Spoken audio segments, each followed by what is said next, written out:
Naam, hii ni za Kiswahili ya Tanganyika FM kupitia Tanganyika TV na nakaribisha kwa moyo mkunjufu kuweza kusikiliza habari zetu za siku ya leo. Msomaji ni Omar Makilele Ozile. Katika taarifa zetu za habari tuanzie huko Kilembwe katika sekta ya Lulenge tarafani Fizi jimboni Kivu Kusini ni kwamba hali ya usalama imerejea kwa tulivu mchana wa siku ya kwanza hii. Hivyo ni baada ya makundi ya wazalendo kufyatua risasi mara tena licha ya kikao cha mazungumzo kilichofanyika Jumapili kikiwa na sura ya kuonyesha kama vile makundi ya wazalendo yamekubaliana kuleta amani pa Kilembwe sekta ya Lulenge tarafani Fizi. Kwake mkuu wa sekta ya Lulenge Zawadi ya Bandelwa Bambe ametaja kupokea kwa mafadhaiko makubwa vitendo vya ukosefu wa usalama vinavyoendeshwa na baadhi ya makundi ya wazalendo eneo hilo. Huyu ameonyesha hapa namna hali ilivyokuwa. Ni kweli, acha nikwambie kwamba situation securitaire mu sekta ya Lulenge leo tariki 27 za mwezi wa 10 mwaka wa 2025 ni kwamba, na yote ambao mliosikia ni ukweli, zile macrochage me dieda tulibingilia kati comme chef wa entité. Tulipata aussi secours ya commandant regiment alifika hapa na bamwami asili. Tulifanya makomission, tukaenda ona magrupe za washikamasila kwa mara ya pili na kuendelea kuwahamasisha juu ya kurejesha amani. Na tayari hewa ambayo tunaona katika site ya Kilembwe ni kwamba hewa inaendelea kuwa tulivu. Waraia ambao walikimbia porini, walikimbia vijiji kando kando, wamekwisha anza rejea, na hiyo imetuonesha ya kwamba usalama umeendelea kurejea. Acha nikwambie ya kwamba labda wengi watajiuliza hiyo maprocedure zilikuwa namna gani. Ni kwa sababu tulihitaji kuona vigundi yote ya wazalendo na kisha kuwaona wa sultani, tukasema yatawezekana usalama utarudi. Na kwa kweli nitakwambia ya kwamba niko Kilembwe, sababu wengi wananiuliza, wananipigia masimu uko wapi. Niko Kilembwe, mshefu ya sekta ya Lulenge. Usalama utarejea sababu ni watoto wetu na wenyewe wana wajibu ya kutusikia. Tukasema ya kwamba kwa kumaliza hiyo kikao, sababu tumeimaliza nyuma zaidi, ni sherti kesho siku ya pili tariki 28 sio tutamalizia kuongea hiyo kikao, lakini mazungumzo yote yanaendelea kuonesha kwamba usalama utarejea. Hata hivyo upande mwingine ameomba kwa serikali na mashirika ya kihutu kuwajia na raia waliokimbia makazi yao misaada, kwani hali yazidi kuwa tete. Na ndiyo sababu ya mimi kukuambia kwamba Lulenge tukiwa tukiongoza, mimi kiongozi wa sekta na wa kutimie wangu pamoja na FRDC yenye kuwa hapa, ni sheti tutafanyikisha kuambatanisha magrupe zote za washika silaha wazalendo na amani tarejea. Unauliza watu eske wengi wako katika porini? Ni kweli, maatrocite zenye zilifika, wengi walikimbia pasipo kujitayarisha. Na kwa hiyo wengi wako porini na wengi walikimbia katika miji kando kando kama ninavyotoka mkusema. Hali ni mbovu hasa zaidi ya maisha. Wakati ya masika tulimo, watoto wananyeshewa porini, mashule watu hawasome, masantre sante wengi walikimbia ijapo ni wanganga. Mnajua ni hali yenye haifurahishe. Kulikuwa wagonjwa wenye walipita kooperasyon, wamama ambao walizaa na magonjwa kadhalika, wengi waliamua kutoka, na wakati ya dawa haijatimia kusudi wa nganga wa walibere. Hiyo yote ni magumu. Sijue huko porini ambako walienda wangapi ambao wanaendelea hadi leo kupoteza maisha. Yanamaanisha ya kwamba ni hali mbovu yenye population yangu ya Lulenge inapitia hapo. Ninaweza kuomba kwa gouvernement ya province nzima ya Sud Kivu na ile gouvernement centrale kuangalia hasa zaidi hali ambao population yangu ya sekta ya Lulenge ina traverse leo. Apare ile ni kuomba les organisations non gouvernementales, zile ma ONG nazo kuja kuintervenir mwa hiyo wakati, sababu maisha ya wanadamu haiko ya mzuri. Walilala fasi ambayo haistahili, walikimbia bila kujitayarisha, wakapoteza vitu vingi. Lakini kwa hiyo ninatumaini kwamba watu wa roho mzuri waje, sababu watu waasiste muhali ambayo inatupitia leo. Hiyo ni yenye ninaweza kushukuru, na inaendelea kuambia raia wangu wa sekta ya Lulenge wenye kukimbia porini ambao hawajarejea bado, na wale wenye kuwa kando kando ya mji mkuu wa sekta ya Lulenge Kilembwe, ya kwamba waendelee pia kurejea, sababu sisi tuko sanse kurejesha amani. Tubaki tu katika tarafa hilo la Fizi ni kwamba shirika la raia tarafa ni Fizi limetaja kusikitishwa na vitendo vya baadhi ya makundi ya wazalendo kurushiana risasi na kusababisha maafa pande zote. Kwa suala hilo limeomba kwa serikali kufanya mpango wa kuweka vikundi vyote kwa pamoja. Kwenye mazungumzo na Tanganyika FM kupitia Tanganyika TV, Jacques Alimasi, mwenyekiti wa muundo huo tarafani Fizi, amesema kuwa hali ambayo baadhi ya vikundi vya wazalendo kurushiana risasi haina nafasi, kwa nini wakati wa kupigana na adui wa M23. Jacques Alimasi ameongeza kuwa ili kuepukana na swala hilo ni vema serikali ya jimbo kufanya mpango wa kukusanya vikundi vyote na kuviweka kwenye kambi moja, kama anavyoeleza hapa Jacques Alimasi.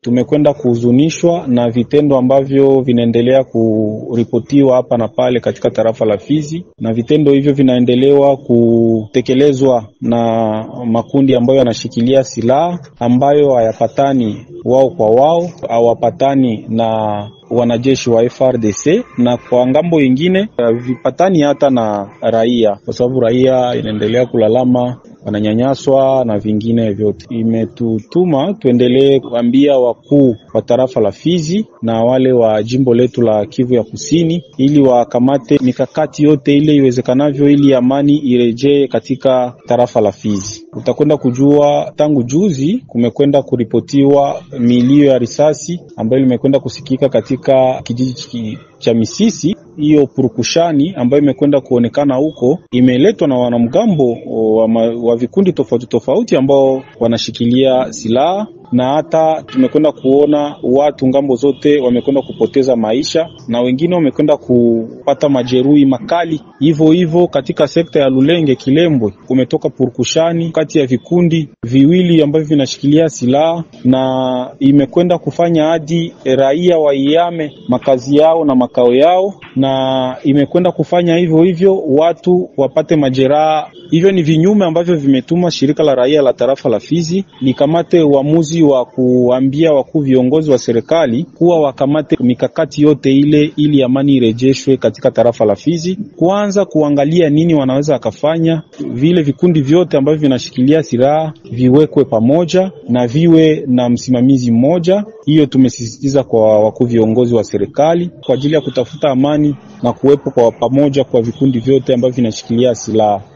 Na tujelekeze kule katika tarafa la Mwenga ni kwamba kuomba Umoja wa Ulaya kuingilia kati juu ya swala la M23 kufunga usafiri wa magari pamoja na pikipiki kutoka Bukavu kuja Mwenga na Kamituga kupitia barabara namba 2 ya taifa ndio ilikuwa lengo kuu la siku bila kazi iliyoandaliwa na mashirika ya kiraia pa Mwenga. Kwa mujibu wake Bwana Ramazani, mwanamemba wa shirika la raia, ameanza kwanza kuonyesha sababu na namna gani raia wamepokea mwito huo wa siku bila kazi. Ndio, habari ni ya ukweli. Shirika la raia Bureau ya Coordination Force ndio iliandaa hiyo journée ville morte kwa siku ya leo, ndio ilifanyika hapa Mwenga. Journée ville morte ilikamilika 50%, asilimia 50, ndio jinsi kama vile observateur nilifuatilia.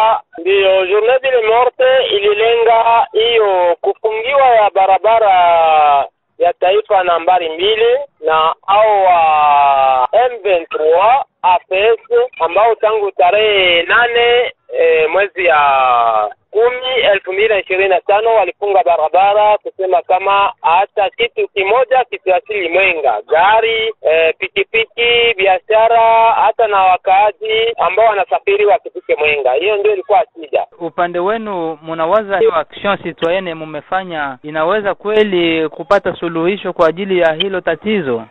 Tunajua kama hiyo tatizo itapata suluhisho juu ya nini?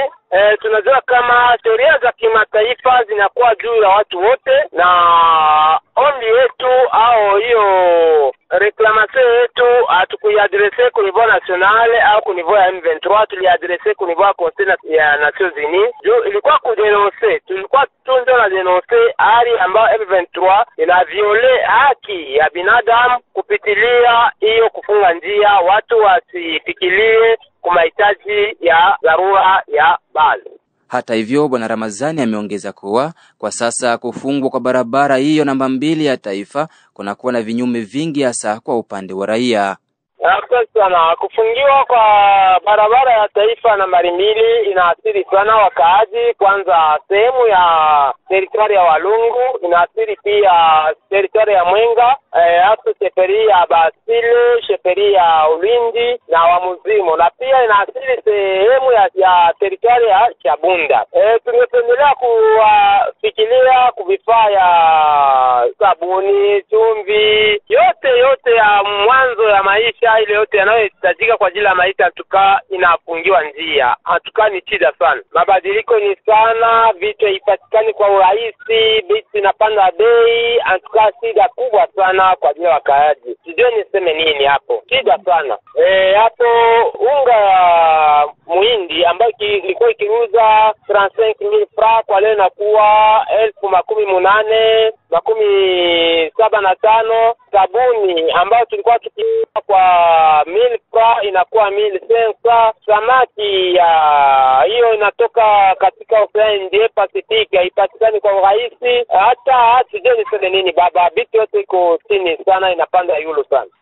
Sisi tulipendelea kwanza kufanya action ya kwanza kwa niaba ya waasi, kujulisha hiyo community internationale kama Mwenga haki ya binadamu inaathirika sana kupitia hiyo M23 ambayo imesimie hiyo makonvention internationale sur les droits humanitaires. Kwa hiyo tulipendelea kwanza kuonyesha community internationale. Kesho itafuatilia maandamano kwa ajili ya serikali yetu ya Kongo ambayo haipendi na kujasimia mkadri yake. Ionyeshe wakaaji kama kweli iko yulu ya kazi yake inasimama hako. Kwa leo ndio journée ville morte kwa ajili ya wakaaji kuprotester M23 ilipita, iliresira 50%. Na tunajua kama shida ilipitika kwa ajili ya kutuhimiza wakaaji, ila tunajua kama action ya pili itapita kwa hali nzuri sana na tutaresira 100%.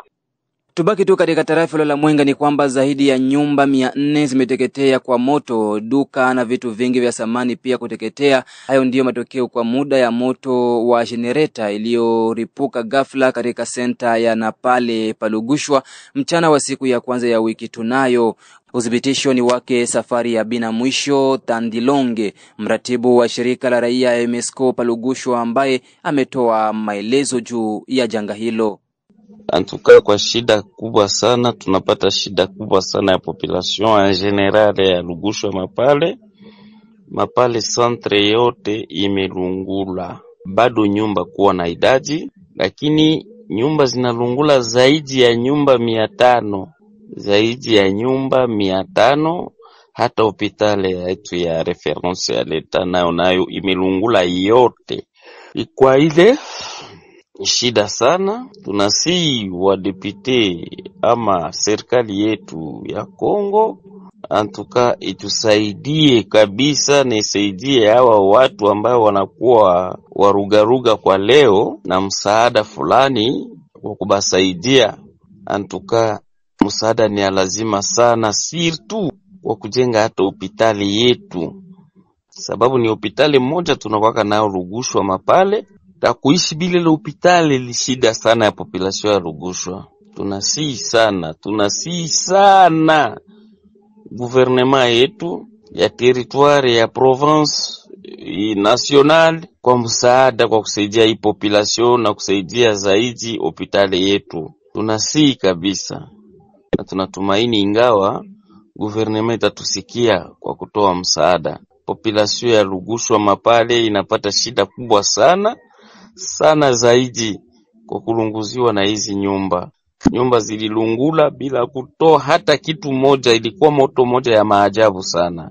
Mwisho yameomba watu wa nia njema kuwajia na misaada hasa kwa kujenga hospitali. Moto ilitoka munganda ya bwana Mutiti balikuwa na washa grupe bakapenda batie karibira ndani ya grupe na bazimishe grupe.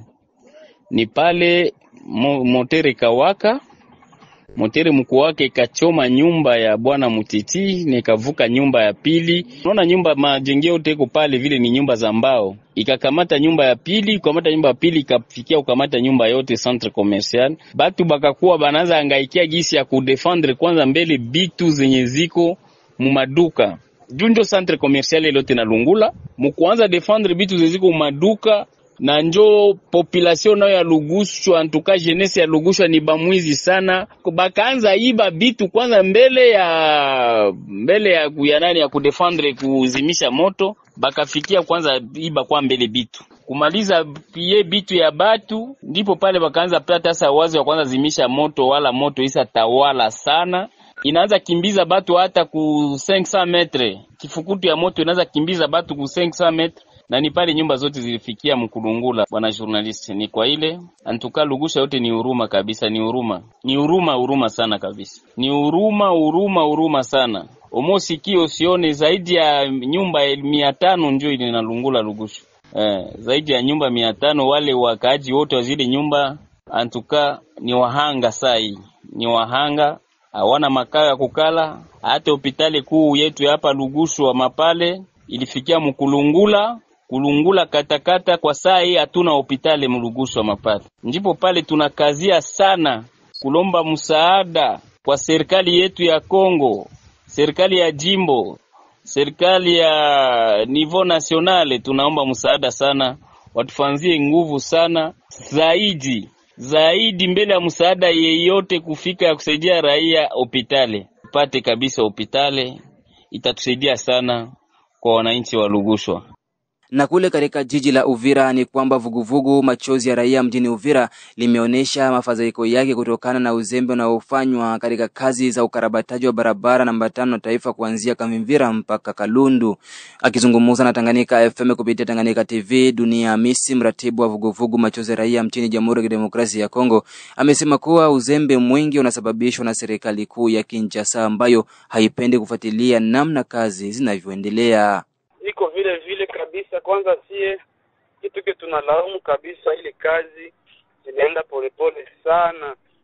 Kwetu sisi kama shirika za kiraia tunawaza kama serikali yetu haifuatilii hiyo kazi, ama kama hiyo entreprise iko na jenga barabara imalizi kazi, manake vile tunataza considérer entreprise iko ya ba competent, parce que tunaanza enda mwaka na nusu hivi. Atone mabadiliko walisema kama wanaanza mwanga drone ya kwanza. Wakaimwanga balimwanga tu ka 1 metre hivi. Paka saa hii ya waendelesha. Ndio tunajiuliza kama kwanza kwa bana travailler pole hivi. Donc tuko na makesho za mingi zenye tushaanza ziconcevoir par rapport nabo, vraiment ya kusikitisha sana. Unaona wana mtangazaji wainga walisema hivi, mwanadamu yeyote ambaye alizaliwa kwa kama mvivu.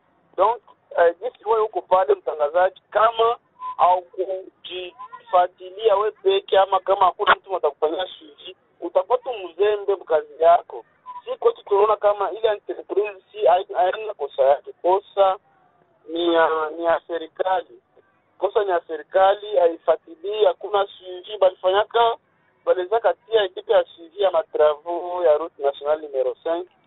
Ni baliza katia sema watakuwa wanafuatilia mkazi za barabara siku yenye balianza kazi matravaux mpaka sasa ile ekipe tunakuwa na mwaka na miezi 11 hivi, tunataka miaka siaonaka hiyo ekipe ya shiji na lamuka asubuhi nenda barabara nenda fuatilia kazi za ujenzi wa barabara azo peke bila kama atukuzitia pression juu waingie barabara waende wanafuatilia kazi za barabara. Kwa tuseme sana donc baada sikia kama tunataka ingia ma pression, tunataka ingia kwanza fanya ma revolte populaire, ndio sasa banaenda sasa banaingia limwa barabara na bakisha ingia vile na basi wanikana tena kimya.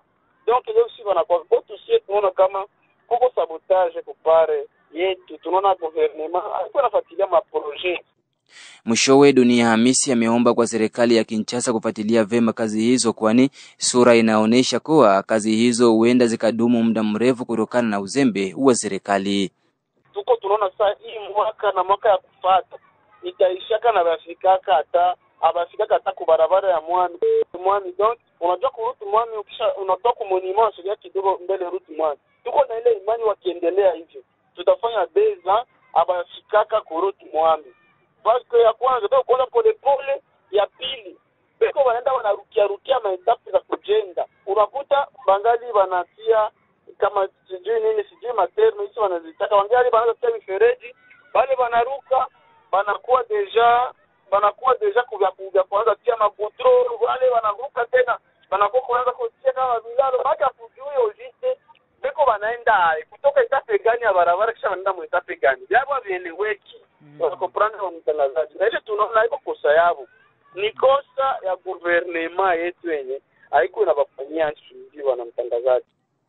Tumalizie taarifa zetu za habari na kule Kinshasa ni kwamba Wizara ya Mambo ya Ndani imesitisha tena rasmi shughuli zozote za chama cha PPRD cha Joseph Kabila Kabange muda mfupi baada ya kufunguliwa kwa chama hicho. Izaki Mulucha Ashibe akishirikiana na Safari Limasi wametuandalia ripoti kamili. Wakati chama cha PPRD chake rais wa zamani Joseph Kabila Kabange kikiendelea na shughuli zake za kisiasa, mahakama kuu ya Kinshasa huko Gombe imetoa taarifa rasmi tarehe 7 Oktoba 2025 ya kuwasilisha amri ya wizara inayositisha shughuli za chama hicho kwa mujibu wa hati rasmi iliyotolewa. Hata hivyo, hati hiyo iliyosainiwa na Panzu Sala ambaye ni karani wa mahakama kuu ya Kinshasa Gombe ilitolewa kwa ombi la katibu mkuu wa mahusiano na vyama vya kisiasa. Isaac, amri hiyo ilitolewa tarehe 18 Oktoba 2025 na naibu waziri mkuu, waziri wa mambo ya ndani, usalama, ugatuzi na masuala ya mila. Inasimamisha rasmi shughuli za chama cha raia kwa ajili ya ujenzi wa taifa na demokrasia ya PPRD kwa ufupi. Taarifa hiyo ilifikishwa kwa katibu wa kudumu wa PPRD ambaye makazi yanapatikana kwenye mitaa ya Pumbu na Batetela, manispa Gombe. Kwa kuwa kukuwa makazi rasmi yaliyopatikana ya musika, nakala ya amri hiyo iliwekwa kwenye mlango mkuu wa mahakama na nyingine kutumwa kwa tovuti rasmi ya serikali, linaeleza atiyo. Safari ya Limasi kwingineko, wakati huu ambao kunakuwa mbio za kuwania uspika wa bunge la kitaifa, mbunge Willy Mishiki ahaidi kumaliza vita vya M23 ndani ya miezi mitatu hapo atachaguliwa kuwa rais wa bunge la taifa la Jamhuri ya Kidemokrasia ya Kongo. Mbunge huyu mchaguliwa wa Walikale ni mgombea wa nafasi ya uspika wa bunge la kitaifa kuchukua nafasi ya Vital Kamerhe. Isaac, 80% ya fedha zilizotengwa kwa ajili ya vita zinarudi Kinshasa, amesema hivyo mbunge wa kiraifa Willy Mishiki. Analaani mtazamo wa serikali akishutumu kutaka kuendelea kuzuia kazi za wabunge za kuikagua serikali. Kwa mujibu wake, mamilioni ya dola yapo katika wizara ya bajeti na benki kuu, lakini fedha hizo ambazo zilipaswa kufadhili vita mashariki mwa DRC huishia kurudishwa Kinshasa. Safari mbunge Mishiki anakosoa pia upendeleo wa Vital Kamerhe ambaye anamtuhumu kwa kuwazuia wabunge kutokuwakagua mawaziri. Kwa mujibu wake, taasisi hizo mbili ni huru na ni tofauti. Willy Mishiki amedai pia kuwa mjumbe wa mwisho wa ofisi ya bunge la taifa hupokea dola 170,000 za Kimarekani. Msikilizaji wa Tanganyika FM kupitia Tanganyika TV. Ni hapo ndipo natamatisha taarifa za habari za siku ya leo. Msomaji alikuwa ni Omari Makilele Ozile.